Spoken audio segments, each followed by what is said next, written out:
Let's bow our head in prayer. Father in heaven,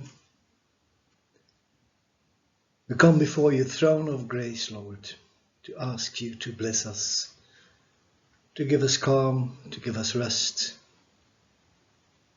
to let our mind be calm, so we can talk, so we can see, we can bring in the material you want us to bring in. So I pray over the material we're going to use in this class, but I also pray for all the students, those who will watch this video in the future. And I ask you to glorify your name, to make sure that everything goes according to your will, although we do not always understand, or many times we do not understand. And that's the same thing with the subject of today's class. Glorify your name. This we pray in the name of our Lord and Savior, Jesus Christ. Amen. We are in the second class now of the introduction to the Old Testament. We talked about several things already, but there's a whole lot more we have to talk about. First of all, you have to remember that we are talking about a collection of books, a collection of different works written in different times. There's a period of 1,000 years. Can you imagine? The first part being written in 1400 BC, and the last part being written in 400 BC. So we know there's a whole range, a wide range of books, of material, different types. We are going to talk about the types again today. Books of the Old Testament. Books written in a language, a foreign language for all of us. Let's go to those books. Let's dig in, but we still need to understand those things. Like I said, it's a collection of books. So first we have the 5 books of what you call the Jewish law, the Torah. That is Genesis, Exodus, Leviticus, Numbers, and Deuteronomy. And then you have 12 books of Jewish history, and I will tell you what they are. Joshua, Judges, Ruth, 1st and 2nd Samuel, 1st and 2nd King, 1st and 2nd Chronicles, Ezra, Nehemiah, and Esther. 5 books of Jewish poetry: Psalms, Proverbs, Ecclesiastes, Songs of Songs, and Lamentations. And then you have 17 books of the Jewish prophets. You have the major prophets: Isaiah, Jeremiah, Ezekiel. And then you have a whole range of prophets: Daniel, Hosea, Joel, Amos, Obadiah, Jonah, Micah, Nahum, Habakkuk, Zephaniah, Haggai, Zechariah, Malachi, and we have Jonah. Well, they are not in the same order as we have them, but that is not the issue. The issue is that all these books are in the books called the Old Testament. For us, it is called the Old Testament. Of course, for the Jews, it's not called the Old Testament because it's what they call the Bible. So the order is different. What is important, that when we talk about these books, we have to understand that although books were written in the 15th century BC, we don't have any of the original manuscripts anymore. And even when you think about it, the time span of the 5 books of Moses up to the time of Jesus, we're talking about thousands of years, and only 1,400 have written a written manifestation, a written way, and we have manuscripts, and we know it goes back that long. But you have to remember, and we have to remember, that when the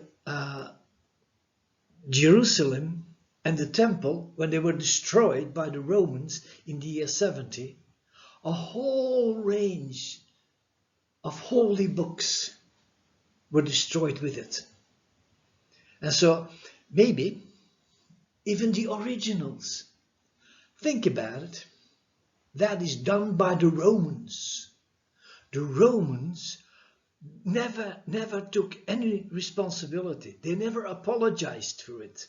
But that's what they did. They almost tried to kill the whole of the Jewish nation.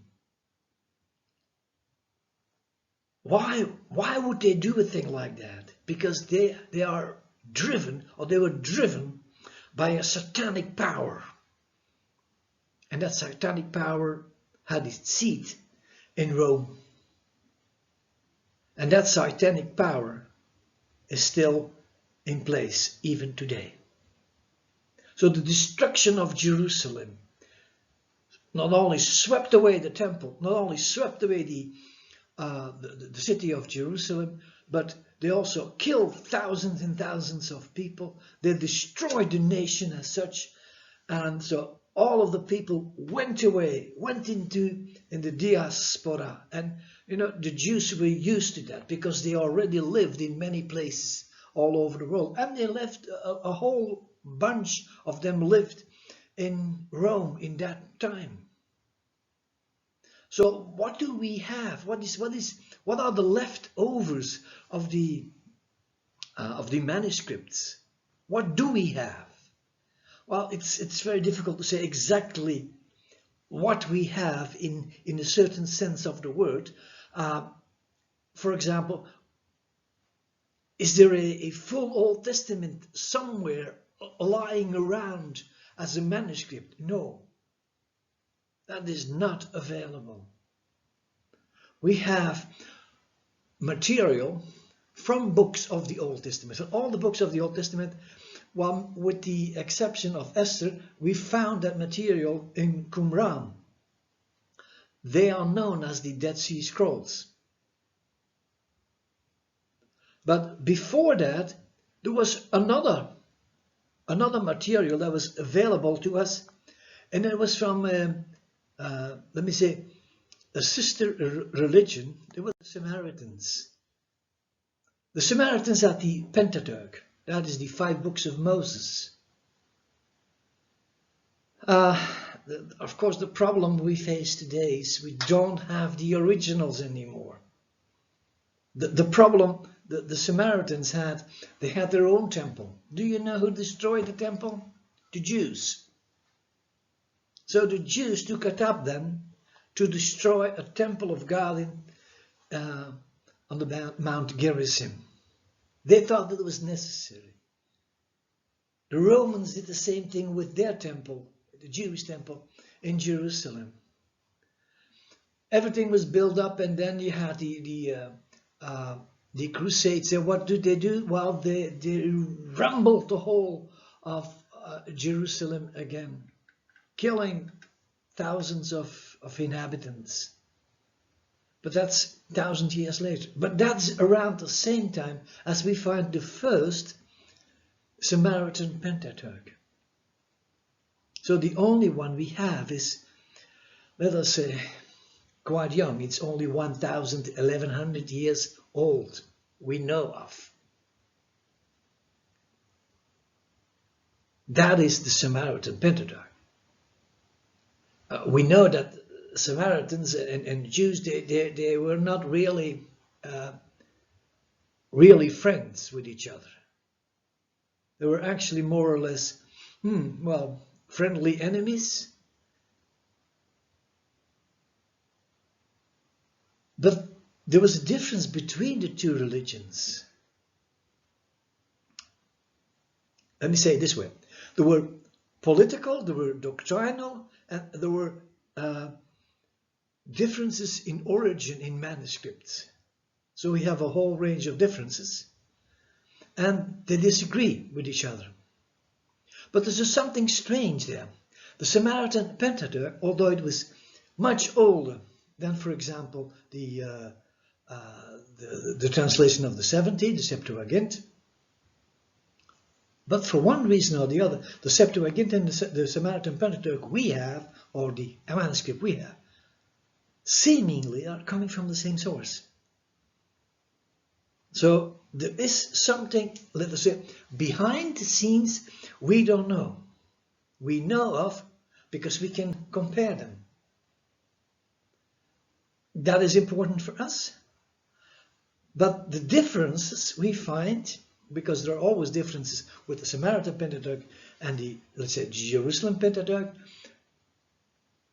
except for some names, all the rest is of minor importance. Just little things are different. Sometimes a number, sometimes a name is differently written. That is how it went in that time, and that is how it went afterwards. And when they writing or copying whole ranges of what we now call Bibles, they were actually copying complete scrolls of the Bible. That's an incredible, difficult work. And at that time, there was no computer. There was no way of comparing those with others. So it's not only difficult, but it's complicated. And it's getting even more difficult when we think that we are so far away, not only time-wise, but also cultural-wise, linguistical differences. There are things you can say in Hebrew which you can't say in English. There are differences you can say in English which you cannot say in my own language, which is Flemish.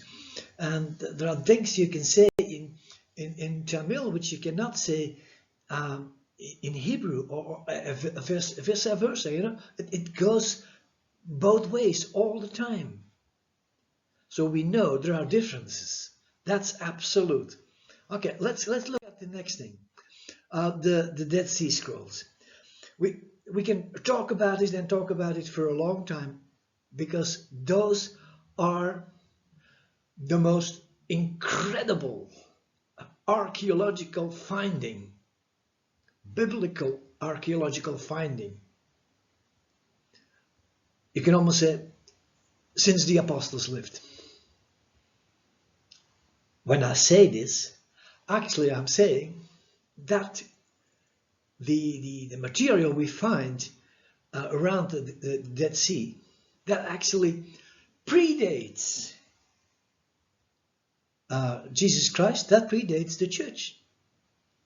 That means that when there is material available in a number of caves around the Dead Sea, that material is older than the New Testament. So now we have a link with you can almost say the prehistory of the Old Testament for us. Now we have material and we can translate it.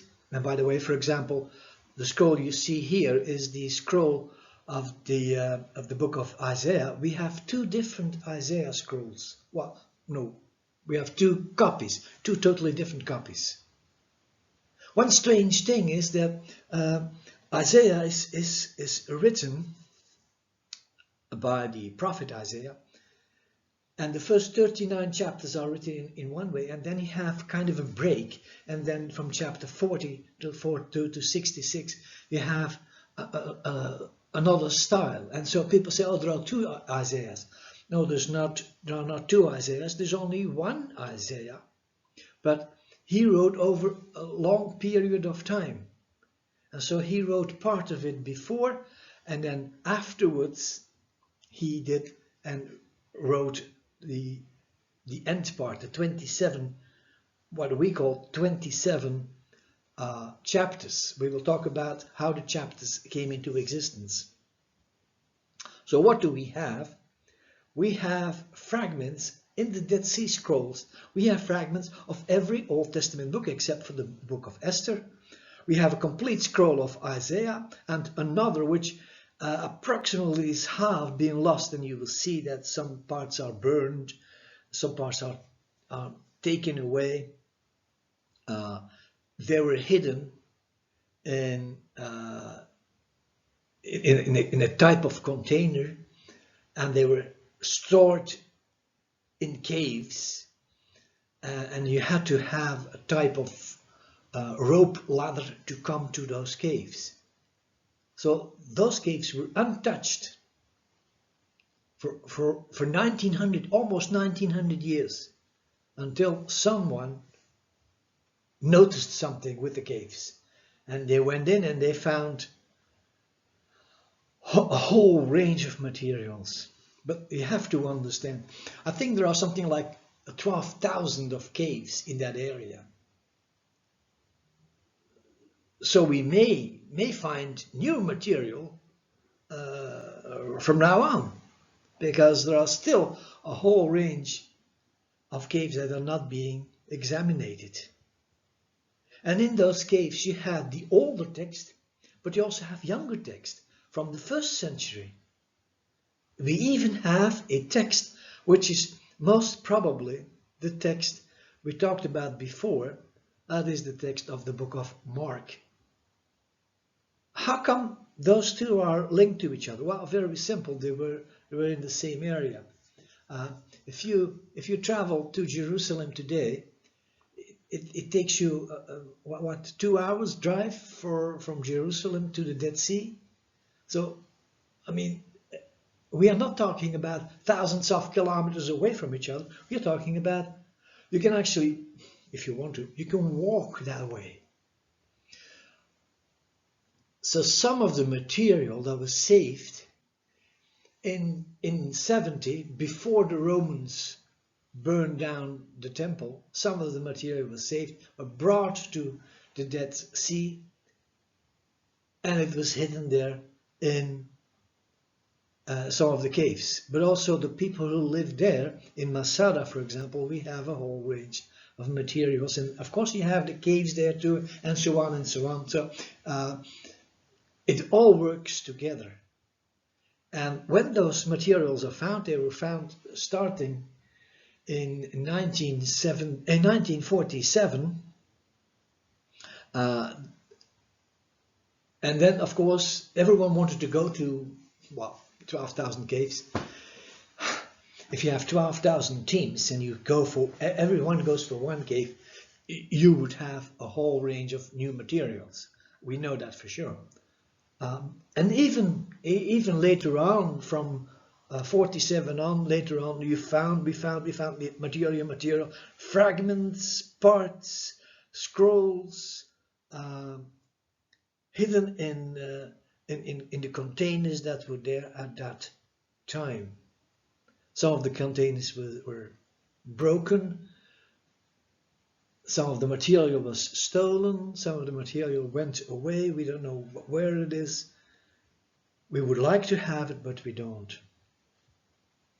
So we have the Samaritan Pentateuch, we have the Dead Sea Scrolls, and we have one other specific old material that is called the Nash Papyrus. The Nash Papyrus, the problem is the dating, because it's difficult to date exactly.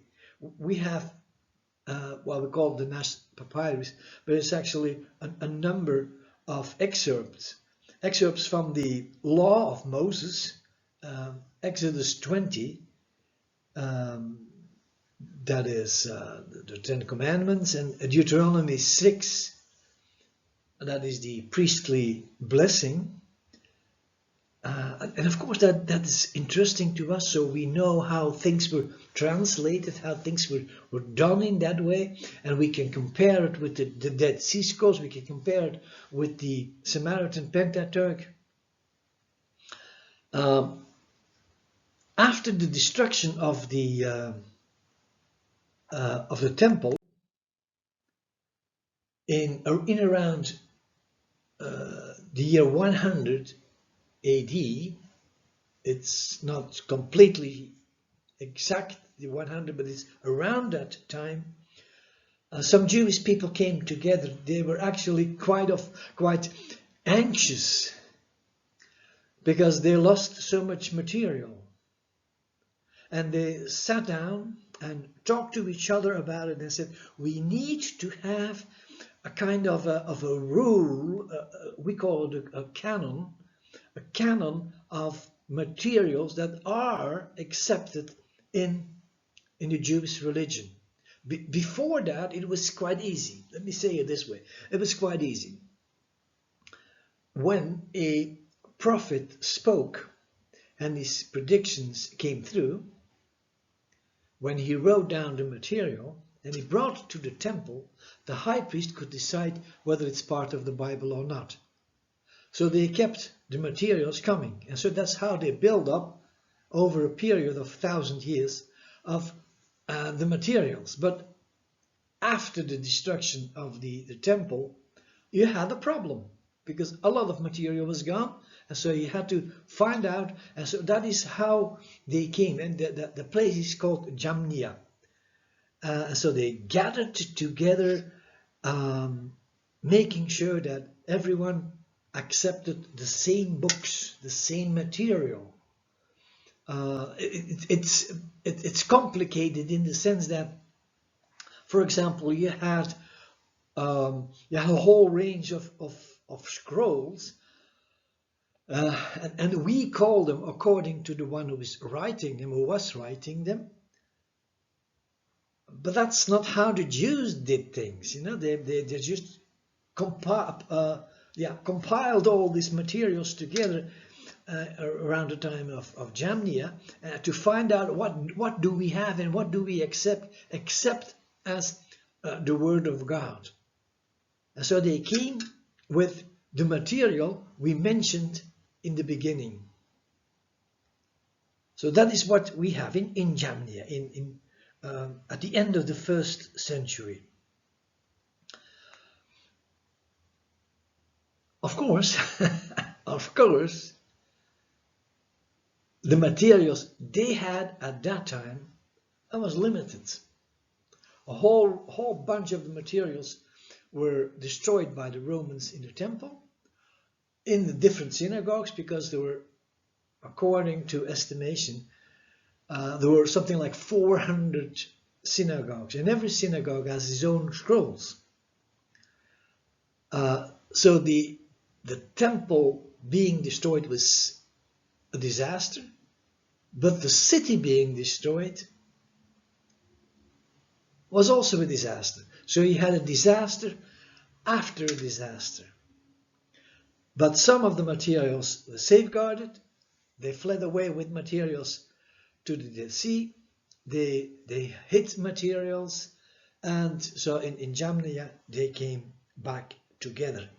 Of course, at that time they had not the materials that were hidden in and around, also around the Dead Sea. So the only thing they had was what they had. And so they decided at that moment. But what they decided was exactly the same text as what we now have as what we call the Old Testament. That is what we now call the Masoretic text. The Masoretics, Masora means tradition. So it's the traditional text of the Jews, and that traditional text survived because of the so many copies they made. And the Masoretics of the Masorenes, they actually copied. They were specialized in copying it. So what did we found? And that's a strange thing, of course. Well, strange, but it's stranger. When we discovered the Dead Sea Scrolls, the translation was done, and then the translation was done according to what is called the traditional text. And it was almost the same. There were just a few little things. Well, I say a few, it's a lot of little things, but it's still little things that were different.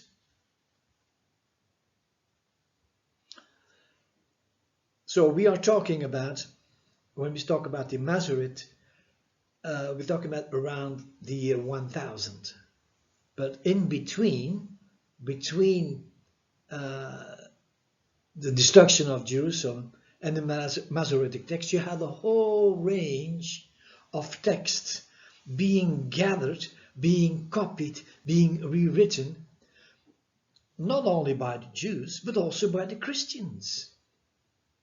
Because there were a number of Jewish Christians and they could read and write Hebrew, and so some of them would be able to copy the text, even in later years.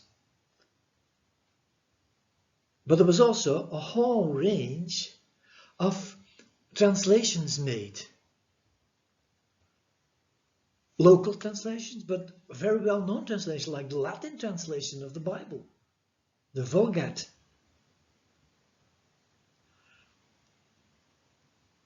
But whenever the Christians went into a different place, in a different country with a different language, one of the things they did was translating material into that local language. So we can check and double check and triple check and quadruple check from different sources what the Bible was saying in the Old Testament and both in the New Testament. So there's a whole range of text available by manuscripts. There's a whole range of text available by versions, and there's all text available by translations. So we have different pillars we work on. Another thing we discovered, or the Christians and the researchers discovered, was something the Jews did. In some cases, the Jews would not be willing to use certain words. For example, they could speak about Elohim because there was no problem, because God is a supernatural being, accepted in the same way as in Greek you speak about theos, about God in English. You have different names for God, different words for God in different languages. So God was not the problem. But there was a specific name that was being used as a name of God. That word, or those letters, are actually 4 letters. That is the YHWH. And of course you hear the word Yahweh in there. But the Jewish people would not say Yahweh. They would say, we will not speak it out loud. We will not use it in a spoken way. We will say Lord. But to make sure that there's a difference between one Lord and another Lord, they would say, and that's being done in translations, you will capitalize the word Lord, and then you know the original is saying YHWH. Sometimes that word is being translated or being replaced by the word God, Elohim. So then it's difficult, of course. Then it's difficult because what is the original? Because in the Hebrew language, what you had was text, and all the text was written in the same way. It was only written in consonants. When you have only consonants and you try to read it, no spacing between the words. Where does a word begin? Where does a word end? And it took them many years to make sure that words were being separated. They used different different ways. They used a kind of a colon, or they used a little line in between, but later on they decided to split out the words. Of course, when you read the text, you will find out that some of the words are not exactly what the words are saying now. Because if you add a letter from the next word as the ending letter of the first word, well, you have another word and another meaning. So who decided where the words? Because everyone agreed on the fact that those capital letters or the consonants were that was the original text, except the wording was not clear. And it took them years and years and years before they finally decided to space between the words, and then of course they made mistakes. The same thing goes with the words we were just talking about, the YHWH, because translating it was a no-no, because it's the name of God and you shall not misuse the name of God. So what do you do? So what they did was they would use other words for it, like God or Lord, or they would abbreviate it, or in some cases they would just use the YHWH. But that was normal for them to do. So you have several systems, and one of the systems was they just took away the letters. So they let the space open for the four-letter word. But then you had, in the 3rd century BC, you had the Greek translation. And there, well, the name of the Lord was still the name of the Lord. But how do you work with an invisible name? So how do you translate it? What do you make out of it? So what they did was they took the word, the four-letter word, the YHWH, and they filled it in with letters from the word Adonai. But in Hebrew you have certain ways of doing things, and you cannot put a J or a Y and an A one after the other,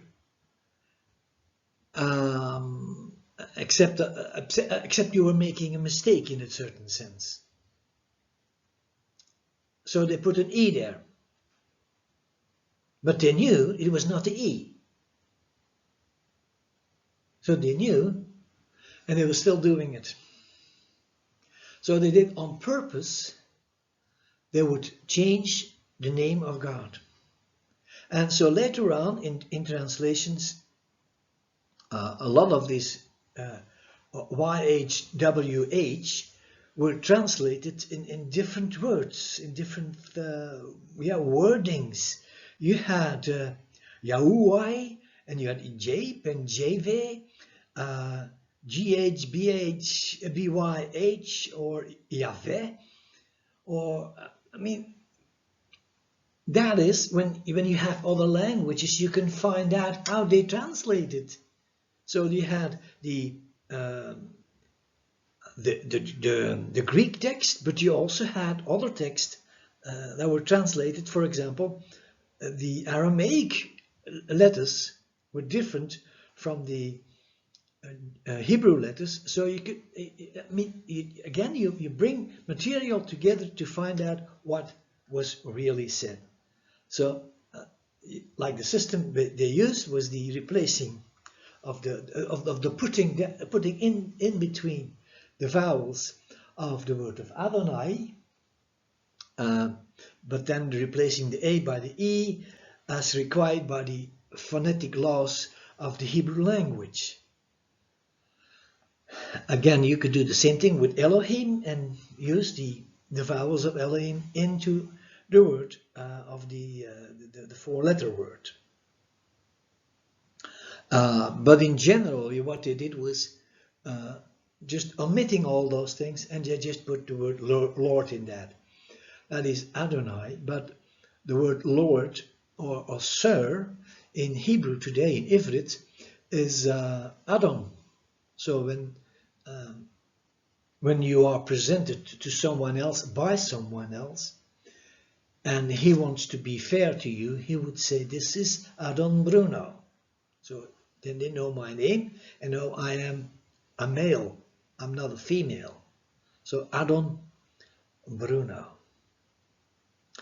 So you can jingle and switch with these letters into different wording, but eventually through the English translation by Tyndale, and Tyndale used something like which is called Yahuwah,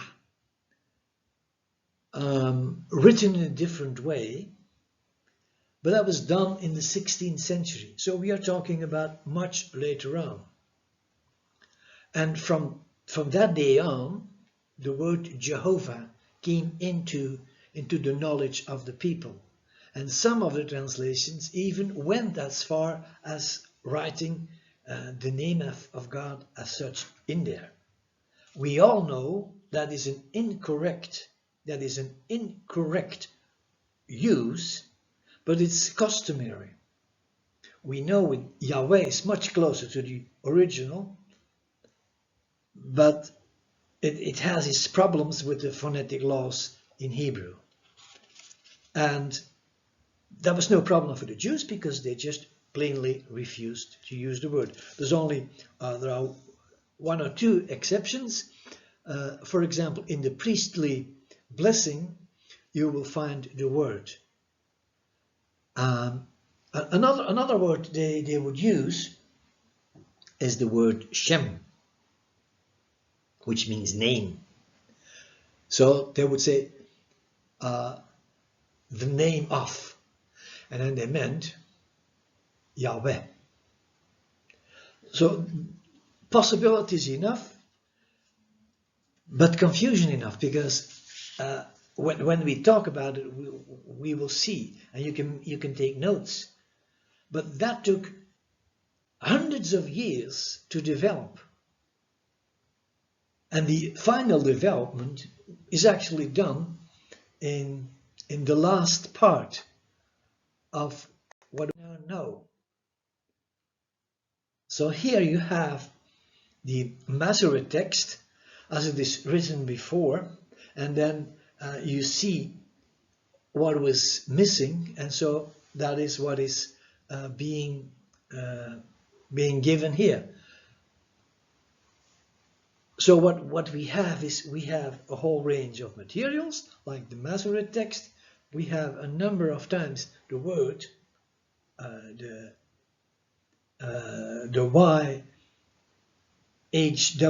YHWH was being used in the text, and I have some copies of it, but I'm not going to go into it. I'm just saying this is what is happening. So here we are back after the break. So this is class number 3, and we are talking about the introduction to the Old Testament. We talked about some of the manuscript. We talked about the way the Jewish people worked around difficulties, the printing of this Bible. This Old Testament for us is the Bible for them. Of course, in Jewish tradition, you have two groups.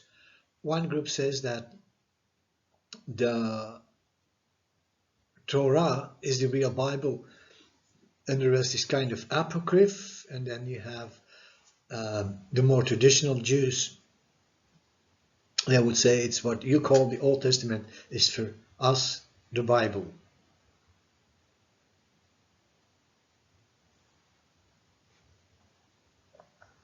Okay. One thing that you notice when you have your Bibles with you, you will see certain things. Whatever Bible you take, you have text. but you also have what we call chapters. We call them chapters. How come we have chapters? And how come we have verses? Well, you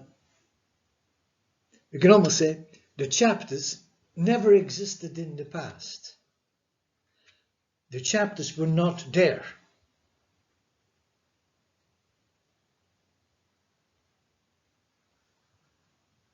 So when the chapters were not there, then how did they work with it? Well, they had a big problem all the time.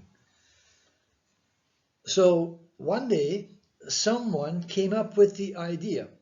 His name was Stephen Langton. He was the Archbishop of Canterbury, which is one of the most important cathedrals in England.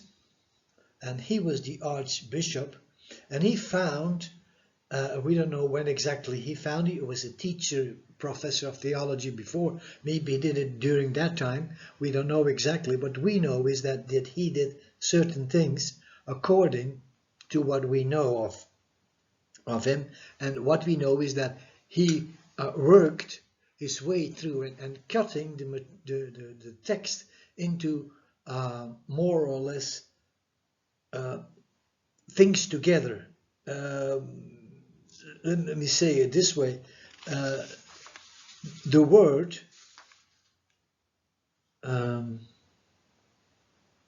excuse me, the word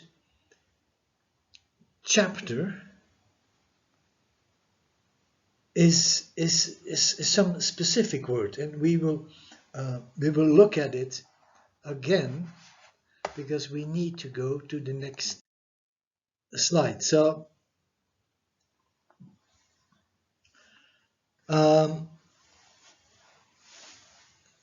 so we have the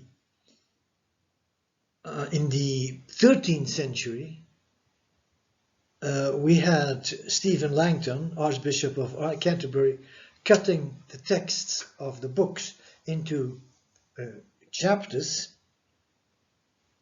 and eventually, of course, that is something very strange, because as you know, certain chapters end where they should not be ending, and certain texts are cut short because of the division of the chapters. Chapters are being forced onto the Bible in the 13th century. Before that, there was no chapters. There was only, for example, you had the letter of Paul. It was one chapter. We will look at it later on again.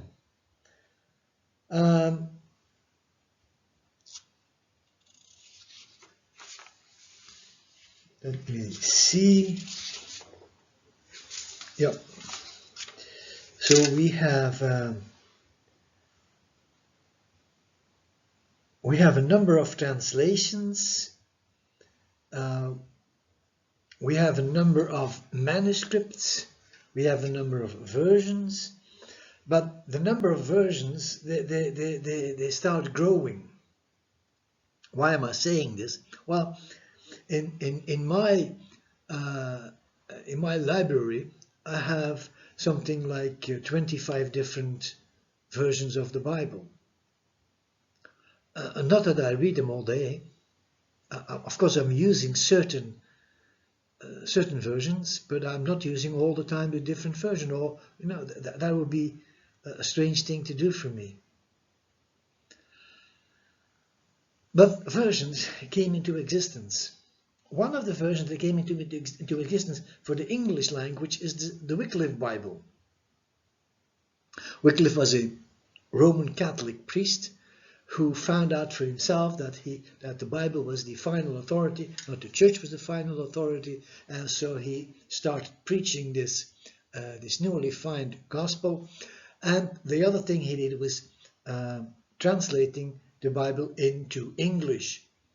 And he translated the full Bible into English, and what his disciples did was just copying it. And so they copied it, and they copied it, and they copied it, and they copied it. They actually had a whole range of people copying just the Bible so that they could hand out materials to other people. We are talking about the 14th century. That is a century later than what we talked about for Stephen Langton.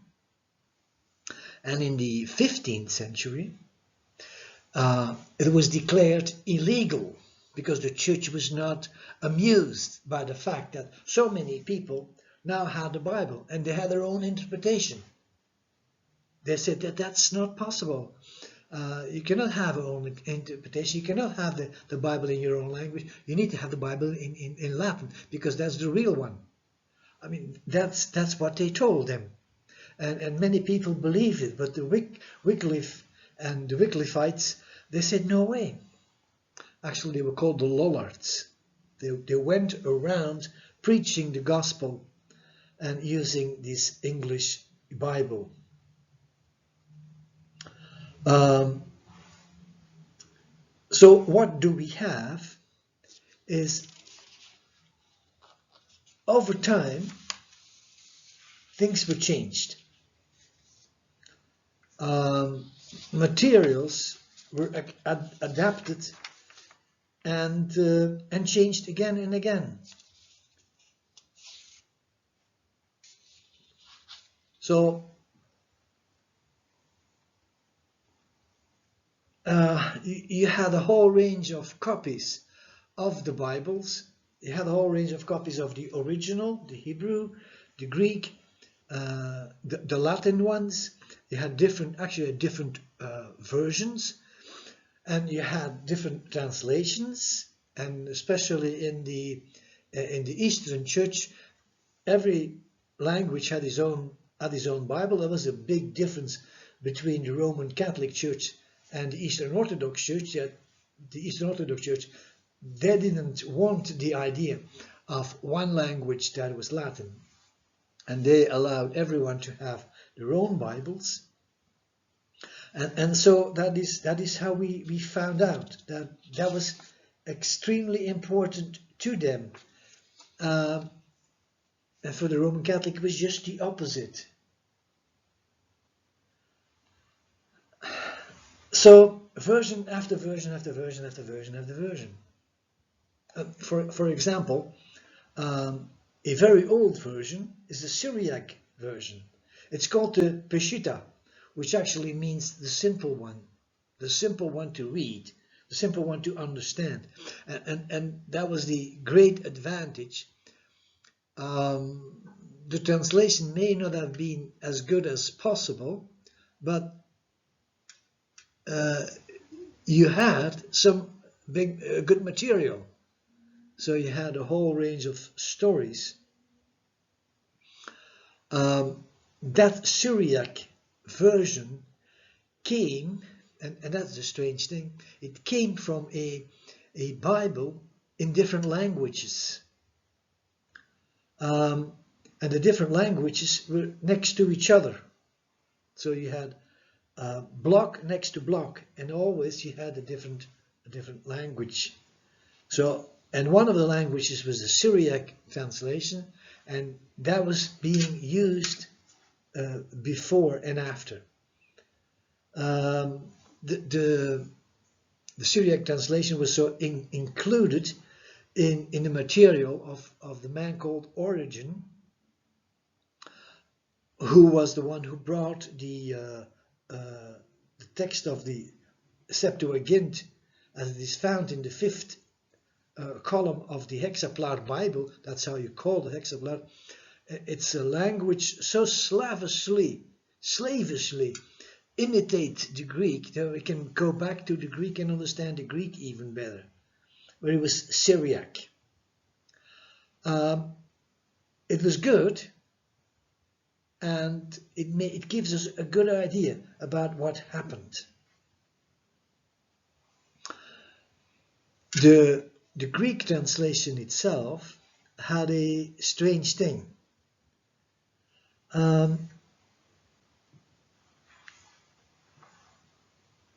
And it's not actually only the Greek translation, but it's translating as such. You have a problem because Hebrew has a way of saying things. Something you can do in your own language, but you can't do in another language, unless you are trained well. But in generally spoken, you have one language you know well, and you can play with words. And that's what the Hebrews did in the Bible. So they were playing with words, not just identifying things or people's names, but they gave names, and they described materials, and they put a noun on top of it, and they said this is what we call it. And sometimes it had to do with the literal thing you would do with it. For example, you have a number of birds being called according to the sound they are making. The same thing goes in Hebrew with other materials, with names. Every name in the Hebrew language has a certain value. It has a certain meaning. There's no name without meaning. I think in many languages you have the same. But let me make it easy for me, and I hope for you too. My name is Bruno, Bruno.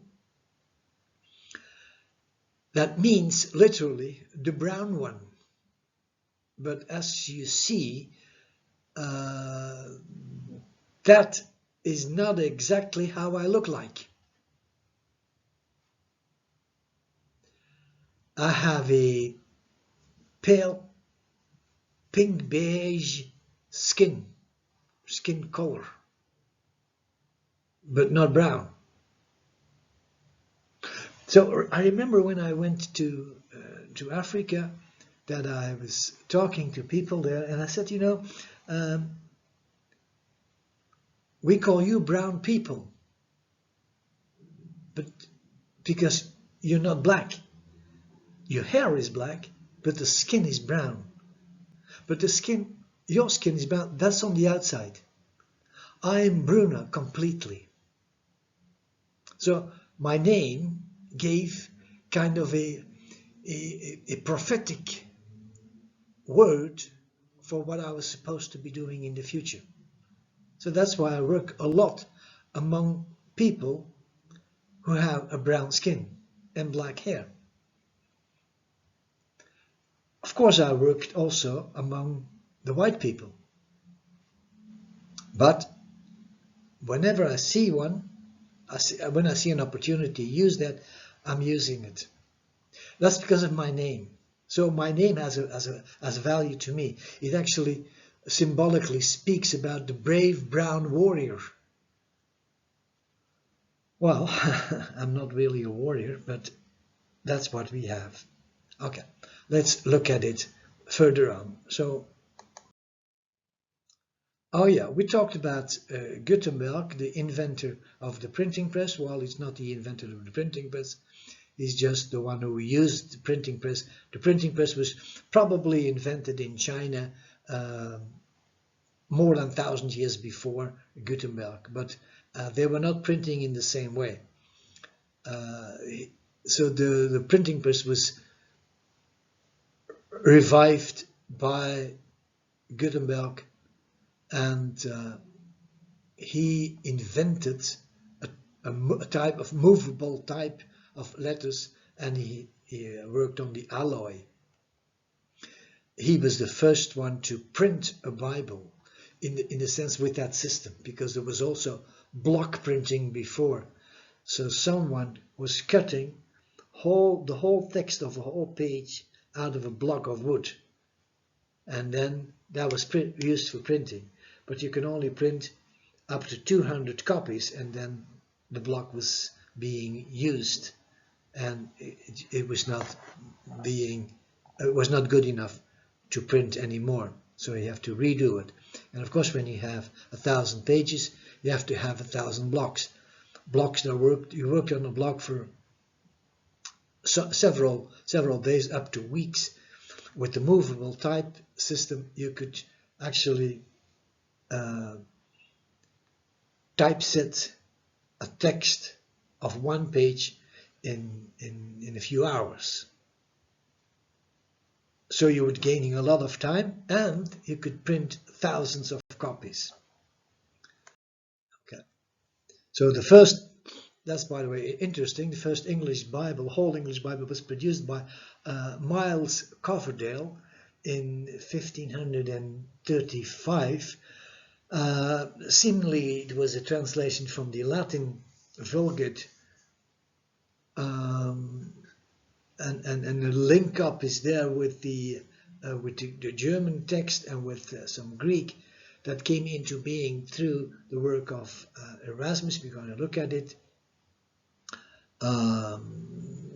Some people say it was printed in Antwerp, and the date on the book is 4 October 1535. But I found out that some other people are claiming that just before that there were materials in English, complete Bibles printed in Germany. So I don't know, but this sounds better for me because I'm from Antwerp. Just look at it. We have a tentative chronology of the scriptures. You have the Second Council of Nicaea, ecumenical, ratifies the canon of the scripture as defined by the African Council, Hippo, in Carthage. The New Testament, that's the second part of the Bible, was in existence at the end of the first century. It was agreed on by the people at the end of the first century. But then you had a whole range of other books, and so they have to sift out other books, and that took another century, and then they decided to have a list of books that was what they called the canon. But then you had problems with certain canonical books were accepted by the Eastern Church and not by the Western Church, and by the Western Church and not by the Eastern Church. And so eventually it only came in the 8th century. And then in 1054 they had the great schism between the Orthodox and the Western Church, Eastern and Western churches. And in 1206 you had this man called Stephen Langworth, the professor at the University of Paris, later became the Canterbury Cardinal, who brought together a system of chapters. We talked about the Syriac version. The oldest we know of, the oldest part is from the 1st century.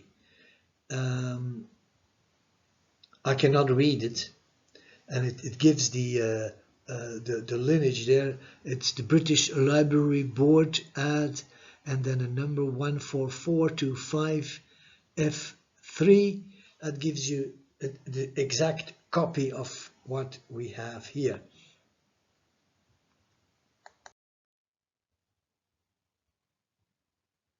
Okay, so we have Desiderius Erasmus, and Erasmus was born in Holland, and we don't know exactly where he was born, whether he was born in Gouda or Rotterdam. He was born in and around the year 1466, and he died in Basel in Switzerland in the year 1536. He was the translator of the Vulgata into Greek. What the other thing he did was he said we need to have the best possible Greek compiled text, and that's what he was working on. He taught in Leuven, that's also the city I was being educated in theology, and they had what they call a 4-language faculty. So you had, of course, you had Greek, Hebrew, and then you had Latin, and then you had the Dutch language. And that man was extremely important because he laid the groundwork for people like Luther and Coverdale, Tyndale, and later on actually the King James Version and many of the versions that came later. There was a whole race going on to print the first Greek New Testament, and you can almost say he won the race.